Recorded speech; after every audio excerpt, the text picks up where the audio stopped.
Hello there, welcome back to the Groomsman. I'll be your host, Jonathan. Today I'm using Rendezvous by 345 Soap Company. This is a dupe of Versace Pour Homme. I probably said it wrong, and no doubt Adam will correct me. Ingredients list, I'll post a link to it down at the bottom too if you guys want to check out the site. 345 makes some great stuff. I got this soap in a mystery box, and I really liked it, and more importantly, my wife really liked it. So I went out and got the Splash and the EDP, and then when they were boxing it up, they threw in the solid cologne for free, which is pretty cool. I got it all lathered up here in the bowl. I'm gonna apply some pre-shave real quick, which brings me kind of to my conversation topic for the day, using Yulay's Pre-Shave. Is pre-shave worth it? Is it necessary? Do people do it? I actually saw this conversation come up on Facebook recently, and it was, it comes up every once in a while. New guy comes in other groups and then he asks, hey, should I be using a pre-shave? Do you guys use pre-shaves? Is it worth it? What kind of pre-shave should I use? There's a lot of different kinds, right? So my answer to that is, depends on what you want out of your pre-shave, right? So not all pre-shaves are created the same or accomplish the same things. Some people just don't. They're like, I don't need a pre-shave, my soap works fine, which is fine. I used just soap for a long time. I just recently started using the Yulay, and I really liked it so much that I keep using it. Before that, I've tried a bunch of different pre-shaves, and they're all different. So the Yulay pre-shave, I'll talk about that first, and that's what I'm using. The intent is an oil-based pre-shave, but the intent is not to be a slimy oil base. It's not meant to increase slip or slickness or anything like that. It's not going to change the consistency of your lather. The only intent of it is to condition your face and soften up your face and your pores and your hair so that they're easy to, remove your whiskers, and that you get less irritation while doing so and less irritation at the end of the shave. That's the point of pre-shave, or at least this pre-shave. I got this lathered up with my Chisel and Hound brush, by the way. But not all pre-shaves have the same intent. Some pre-shaves are meant to change the performance of your shave. A lot of the PA's a Cube or Razor Emporium's new shave, I can't remember what they call it, but it's like a block of soap, basically a glycerin-based soap. There's a lot of products like that, or some people use like Pear's glycerin-based bar soaps. Those are all basically glycerin-based soaps, right? They might have a little bit different ingredients, some different plant butters or whatever, but the basis of those kind of soap-like blocks is that it's a soap-like block. It's a glycerin-based soap, and the intent of that is twofold. One, that extra glycerin added to your soap base will increase the lather. It'll make your lather fluffier, it'll make it denser. So people that have a hard time building lather like it, or maybe if they have hard water, they like it because it makes their lather easier to make. It can also, with all that extra glycerin and the other added ingredients on there, also add to slickness. So some people really like that because they have a hard time dialing in the water right on their soaps. They like that extra slickness to it. Same, both pre-shave, but, completely different end games there, if you get what I'm saying. There are oil-based pre-shaves that are made to improve slickness. That's their only point. They're not made to condition your skin or your hair. I don't like those kind of things because they're bad for my skin. I don't like all that oil in my pores, and it clogs them up, and then I get skin issues from having just like an oil on my skin to make it more slick. I don't need that. The soap is pretty slick. I definitely don't feel a need to have a slickness booster, so I don't use this kind of product. I know there's one, I can't remember what it's called. I've seen it like Target or Walmart, and it's made to be used as a primary shave product. It's an oil-based pre-shave, or you can just use it to shave with, which you probably could. It's just not my thing. The other option is kind of like the Yulay in that it's made to prep your skin. Parasso pre-shaves. I have some, but not here. It's probably underneath my sink. I'm not going to go digging for it. But it comes in a little jar, and it's like a cream. Not a shaving cream. It doesn't lather or anything like that. It's just like kind of like a face cream. And you just scoop out a little with your finger, and you just rub it in, and it's the intent is the same as the Yulay. The intent is to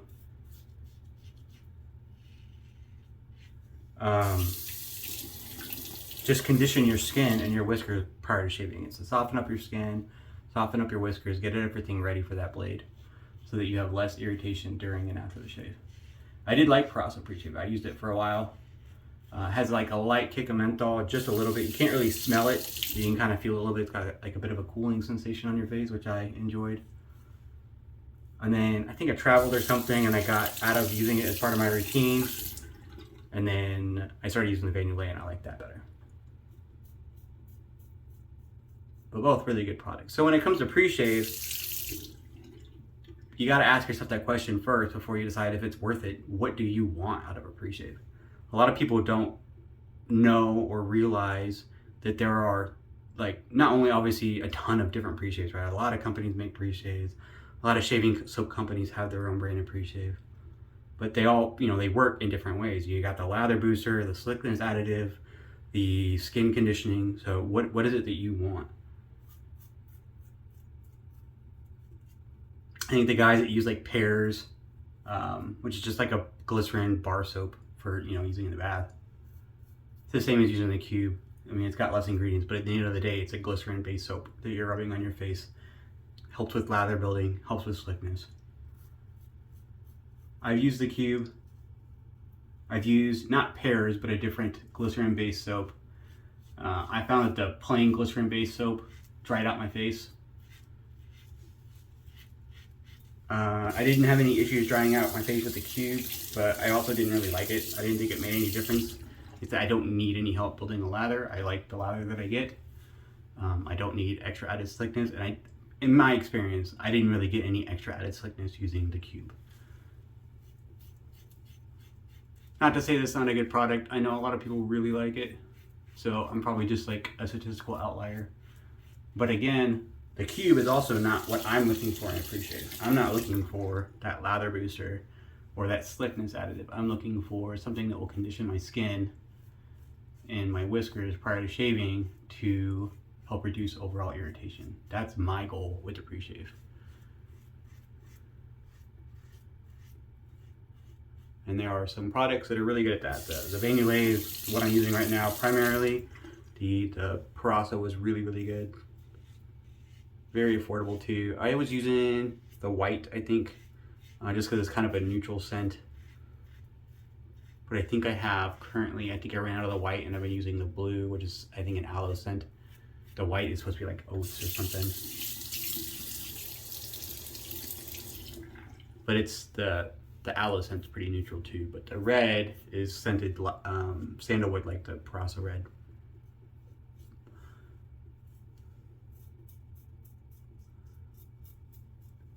And I don't like a pre-shave that's really scented too heavily or at all, just because I'm already doing like scented shave soaps and aftershaves and everything else. So, and it's hard to, I'm not going to get a scented pre-shave that matches every soap I have. So that's just impossible. So I prefer to have something neutral smelling or unscented to not clash with everything else I'm using, which is why I went with the Preshave white and the blue, which is, it has a scent to it. It's just not very strong and it doesn't break through the soap at all. The Yulay has a bit of a scent to it. It's just kind of like a, I don't know, kind of a slight nuttiness. Just from that oil, but it doesn't it's not very strong. It's just a scent of the products in there and it doesn't come through the shave soap on your face at all. So that's my recommendation. Figure out what you want in a pre-shave. And then buy the product that hits that bill. Some people, I've seen it on like Shave of the Days and some other like YouTubers and stuff, they use a whole nother shaving cream as their pre-shave. Like they'll get an over-the-counter like Cremo or Schick, Schick Hydro shaving cream or whatever, you know, one of the over-the-counter shaving creams. Bevel, whatever, you know, what have you, they'll use that as their pre-shave. I think they're getting the same, their goal is kind of the same as using like one of the glycerin-based soaps. They're helping to build their lather and they're helping to increase the slickness of their shave. It's not really gonna condition your skin or your whiskers in any way, or at least not as effectively as using like the Yulay Pre-Shave oil or Preshave. That seems like overkill. I get like Cremo is super slick when you add water to it. So if you really need if you're looking for like something that to boost up your slickness, if maybe you have hard water in your, so it makes building a lather difficult, maybe that's a good thing to try. That's like cheap and easy to get. I think any of that one's probably best, I would say, just because it doesn't really lather a whole lot. It's not made to. I mean, it lathers, but it's not like this kind of lather. It's very thin, which is fine because we're using it as a pre-shave. I think the using like the Schick Hydro or Bevel or any of the other ones that actually lather, I think it's a bit of an overkill. And then you're like building a lather. I mean, I guess if you're into that, there's the whole super lather concept of mixing shaving cream into your shaving soap to make this super lather. You know, you're kind of getting all the benefits of the different products in one, and you got this super dense and rich lather. I've done it before. It was a fun little experiment. I think it works great if you're maybe using over-the-counter products that aren't quite as comparable as like the artisan soaps. It helps make a difference. I think adding it to artisan soaps is kind of overkill. I didn't really notice much of a difference doing that.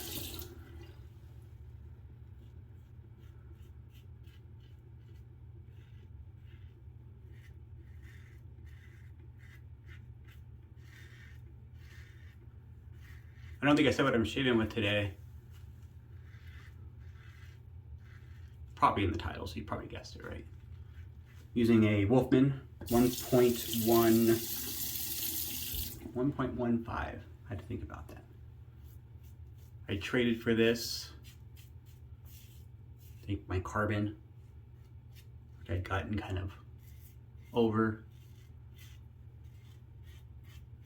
I really liked the way the carbon looked, but I wasn't getting the best shades from it. So I traded it. Got this Wolfman here, the WR2 version. It's the matte, not the fully polished version. I thought about polishing it myself. I have a polishing wheel, but I actually kind of really dig the matte look to it. So I don't think I'm going to do anything at all. I think I'm just going to leave it.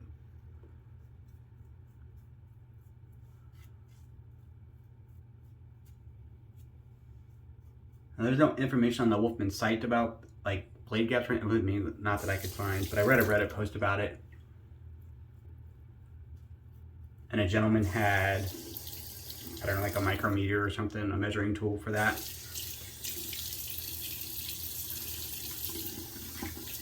And he had measured all the Wolfmans he had, and maybe he had borrowed some from some people, and then had those documented, and then he kind of inferred the ones that he didn't have, but they're like were between, because you could kind of see they were like incremental steps. But he had that labeled if he didn't know for sure, and it was like a educated guess kind of a thing. But the 1.15, which is what I'm using now, it does have positive blade exposure, but not a whole lot. It's got some blade feel, but it's a very comfortable level of blade feel, not a lot. I do have the 1.25 just ahead. I didn't get a handle for that one. I also bought that in the bicycle trade. And I like it, but definitely has more blade feel with that larger gap. And I found that I prefer the 1.15. That's what I was hoping when I bought the 1.15. I had already had the 1.25, and I was looking for something with a little less blade feel. And I was happily met my goal there. For blades, new old stock, Schick Plus Platinum. I think these are from the late 70s. The Plus Platinum were triple coated.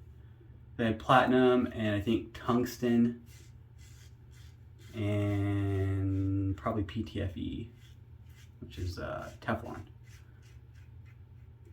Teflon being the name brand of PTFE coatings. I looked it up once.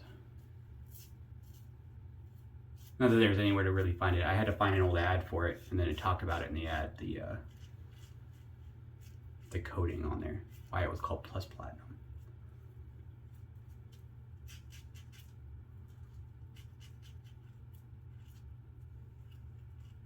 You can still find these out on like eBay or any like the buy sell, like the resale pages, stuff like that. I dig them.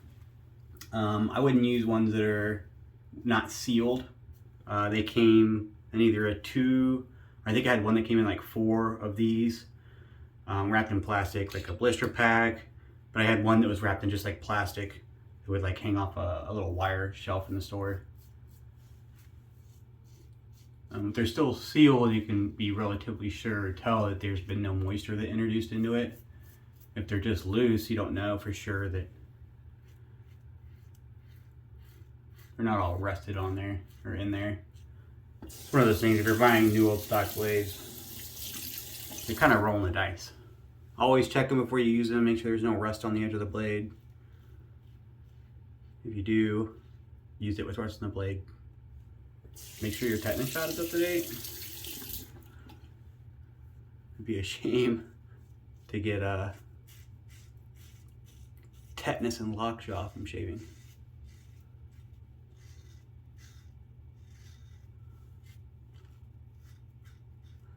I know, so I got these blades. I had a whole bunch of them actually. I still have quite a bit. I bought a few. So I found, I was like scrolling Facebook one day looking like the marketplace. And I found this lady in New York was selling a whole bunch of shaving stuff. And the first picture she had that you saw was just disposable razors, like plastic handled Schicks and Gillettes from like the 90s or early 2000s. Just whatever, like nothing special, just a bunch of disposable razors.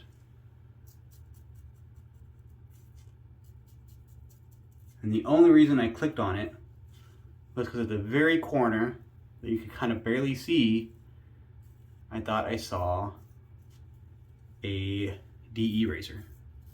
And so I clicked on the link or on the listing and went through the pages, and yep, sure enough, on like a couple pictures later, there's like beyond the disposable razors, there's a whole section where there was like 3 or 4 of the Schick DE razors, and then a bunch of injectors, the Schick L-type injectors, and just a bunch of blades. Almost all of them were Schick. Actually, I think all of them were Schick. It was like a big lot of Schick stuff. So there was Schick DEs, these plus platinums, I think some super stainless, Schick super stainless, which are in kind of a green container or a green dispenser. And then the injectors, and it was the same thing with the injectors. There was Schick plus platinum injectors, and there's super stainless. I think there were some of the chromium ones, which I tried once and I did not get a good shave with.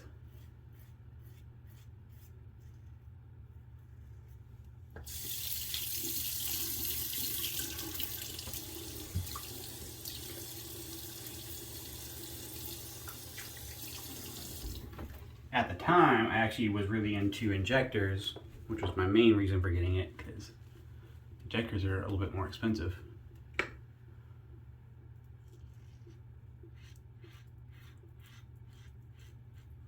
And all the DEs, and then I ended up finding out, I got all these DEs that came with it, that I really like the Schick plus platinum. The super stainless are pretty good too. They're a little sharper.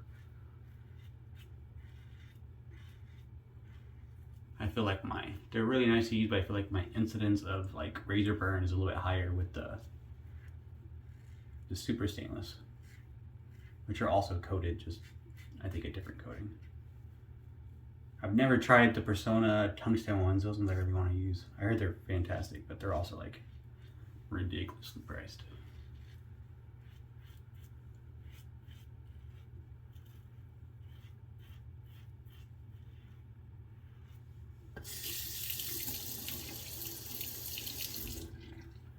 The DE blades are pretty, so these ones come in these like little dispensers where you just kind of slide it out with your thumb, and then it comes out like on this side, and you can flip it around and put the dead blades in there. They're not as great as the old ones that are in paper. These and the injectors, when they're stacked like that, they're stacked on top of each other. They had a layer of oil between the blades so that they would slide out easy and not get stuck together, but these blades are like, 30, 40 years old. God, what year is it? 2020? Yeah, some of these razors are like 50 years old. These blades still work good, but sometimes you have issues with them sticking together because that oil, a little layer of whatever kind of machine oil or something they put in there. Probably not machine oil, some kind of oil.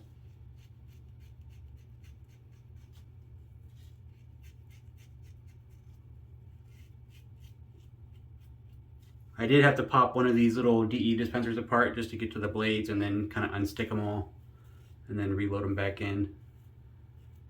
Wasn't that big of a deal or that difficult.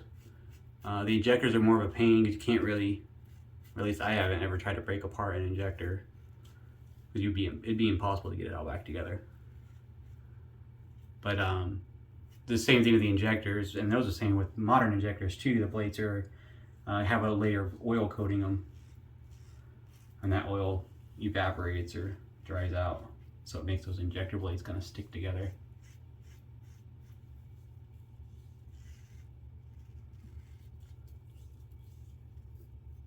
Kind of got to get some, seems like once you get the first one going, you like really got to use some force to get that first one out. And it's kind of like stuck on there. And then I usually like toss that first one out the injector.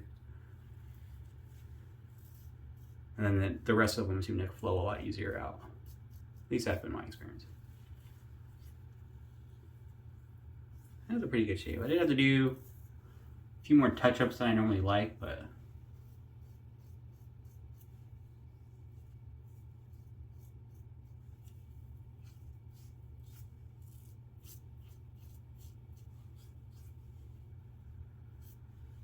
I think that's it. That's a shave. I'm gonna do a quick cold water rinse and then we'll be back, talk about splash. Be right back. All right, I'm back. Thanks for sticking with me. We got the matching splash, Rendezvous by 345. This has got alcohol, witch hazel, water, hydrovance, rose hydrosol, jojoba oil, almond and apricot oil, hydrolyzed silk, aloe vera, vitamin E, and polysorbate 20, which is a emulsifier, I believe, or maybe a preservative. I did shake it up a little bit. It tends to settle, and I haven't used it in a little bit. But there's no like solids or anything in there.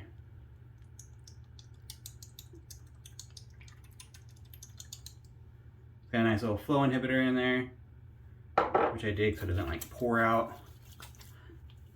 I did get a little irritation there. I do like the aloe and the silk proteins in there. Maybe it's the jojoba oil. They have a really nice splash. It's one of those, like it doesn't say skin food on there, it just says aftershave, but it feels like skin food. The jojoba oil is really good for your skin. The sweet almond oil, what was the other oil? Apricot. I don't really know a whole lot about apricot oil. Witch hazel. It's definitely a top 10 aftershave product. I really like the way it makes my skin feel. Not oily or anything, but it feels very hydrated and soft. I probably wouldn't normally put a balm on here, but I've been using good Oleo post-shave product, post-shave oil, PostShave Serum, that's what it's called. I had to think about that. I've been using this every shave for like the last week and a half or so, and I love it. The only downside to it is the scent. It's not scented or anything. There's no perfume additive or essential oils for scent or anything like that. It's just the scent of the product. I did put too much. I forgot that this was a post-shave and not a pre-shave. So you really only need 2 pumps, or at least I only need 2 pumps.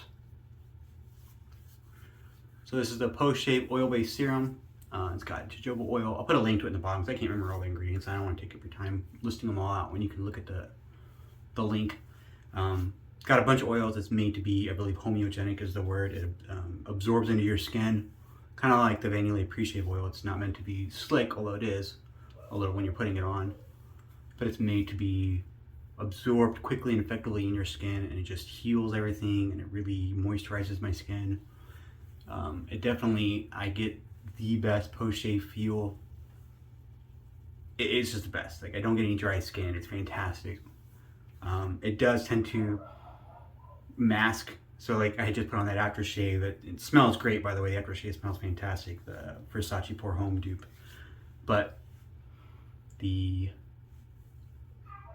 good Oleo is that kind of overwhelmed almost all of that scent.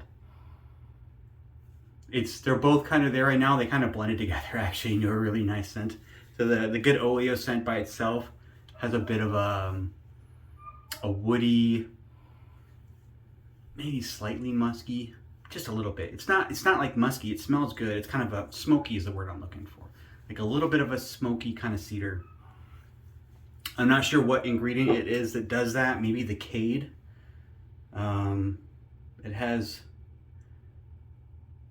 cade essential oil is one of the ingredients. Cade rectified. I'm not super familiar with that. And that's the only one I'm not super familiar with. Maybe it's a squalene, which is olive oil based, but it doesn't really smell like olives. It's hard to tell. Maybe the flaxseed oil, maybe it's just a combination of all of them. It doesn't smell bad in any way. It's got like actually a really nice kind of a woody scent to it. My wife actually really likes it and has commented that she really liked that kind of woody scent that I had on my face. But it does kind of overwhelm or overpower most of the aftershaves I've used it with, which, you know, kind of sucks a little bit. But the product is so good that for me it's worth it. The aftershaves most of the time aren't going to last long anyways. So I've just gotten to the point where I don't mind too much that it overwhelms my aftershave, because I'm going to go and spray on some EDP in a second anyways, and that's what's going to smell. That EDP will come through on my neck and my shirt and wherever else I sprayed. So I don't mind too much that my face doesn't smell like the aftershave because of the post shave. But I just wanted to be honest with you in case you're considering getting it. I do recommend it. I really like this. I ended up getting this because it was the closest product I could find to Sebum Gold that wasn't outrageously expensive, because Sebum is, if you ever look up Sebum Gold's prices, they're very, very expensive. And I have tried their post-shave serum once, and it is fantastic. But I wasn't willing to spend that kind of money on a product that I only get so many uses out of. So I ended up finding good Oleo, which is pretty similar. I can't say it's exactly the same. I don't know the ingredients list. Sebum Gold doesn't put their ingredients list on their website, at least anywhere that I could find. I don't know if it's proprietary information. I don't really know how they get around that, because I thought it was US laws you had to put down your ingredients list. So I'm not really sure what that's about, but I couldn't find the ingredients list for their post shave. Maybe it's a proprietary thing. And, you know, they don't want anyone else to knock off their product. But this is pretty similar. It's been a while since I used it, but I would say pretty darn similar. I don't know if I'd be able to tell the difference in like a blind test, one over the other. They're both fantastic products. This is $30 for this bottle. This is 5 mils, 4 ounces for this bottle, and like 2 pumps is what you use on a normal day. Maybe 3 if you want a little extra, but 2 is perfectly adequate for me. This bottle is gonna last ages with that, just like 2 pumps. Like, you're rarely using any of it, so it's gonna last a long time. I think it's a really good value. But I'm gonna stop waxing poetic about that. I really enjoyed the shave. I really enjoyed the products I used today. The Wolfman with the vintage blade worked really well. I did have a little bit of irritation on that splash. Like, I felt some burn on the splash, but other than that, I didn't really have any red splotchiness. I didn't have any weepers. Came out pretty well. Fantastic shave. Great start to the week. I hope your week started fantastic also, and I hope to see you here next time.